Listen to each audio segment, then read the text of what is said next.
శ్రీమతి గల్లా మాధవ్ గారు. ధన్యవాదాలు అధ్యక్ష.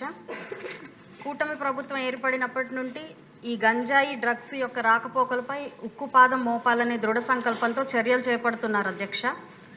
అయినప్పటికీ గత ప్రభుత్వ దుర్మార్గ పాలన వలన, వాడి తీరు వలన ప్రతి చిల్లర కొట్టులో సర్వసాధారణంగా చిన్నపిల్లలకు సైతం విచ్చలవిడిగా అందుబాటులో దొరుకుతున్న నేపథ్యంలో ఇంకా వీటికి అడ్డుకట్ట వేయలేకపోతున్నాం అధ్యక్ష.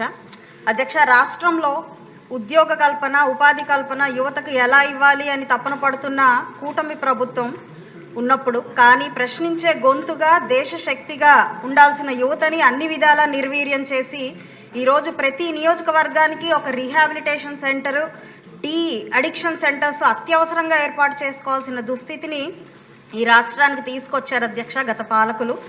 అధ్యక్ష, టీడీపీ హయాంలో శివారు ప్రాంతాల్లో చెక్ పోస్టులు, పాట్రోలింగ్ ప్రహారా చాలా సమర్థవంతంగా కొనసాగేవి అధ్యక్ష.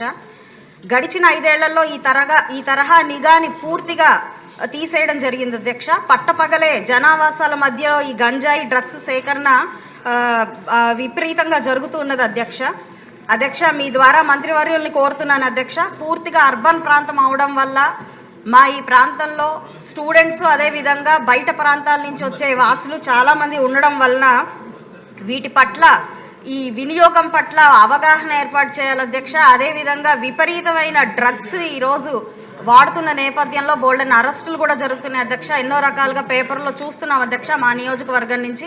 కాబట్టి ఆ పాట్రోలింగ్ వ్యవస్థ, అదేవిధంగా అవసరమైన ప్రాంతాల్లో చెక్ పోస్టులను ఏర్పాటు చేసి సీసీ కెమెరాలను కూడా అత్యవసర ప్రాంతాల్లో ఏర్పాటు చేయాల్సిందిగా మంత్రివర్యులు కోరుకుంటున్నాను అధ్యక్ష. ఇప్పుడు ఇంకో మాధవ్ గారు, రెడ్డప్ప గారు మాధవ్.